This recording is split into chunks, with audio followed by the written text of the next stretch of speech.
بسم اللہ الرحمن الرحیم۔ حضرت عبداللہ بن عمر رضی اللہ عنہما سے روایت ہے، انہوں نے کہا جب مسلمان مدینہ آئے تو وہ اکٹھے ہو جاتے اور نمازوں کے اوقات کا انتظار کرتے، کوئی اس کا اعلان نہیں کرتا تھا۔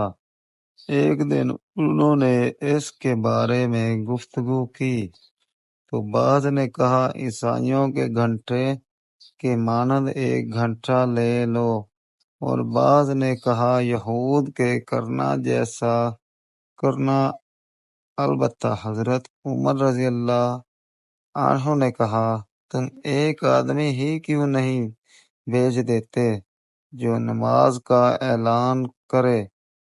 رسول اللہ صلی اللہ علیہ وسلم نے فرمایا، اے بلال، اٹھو اور نماز کا اعلان کرو۔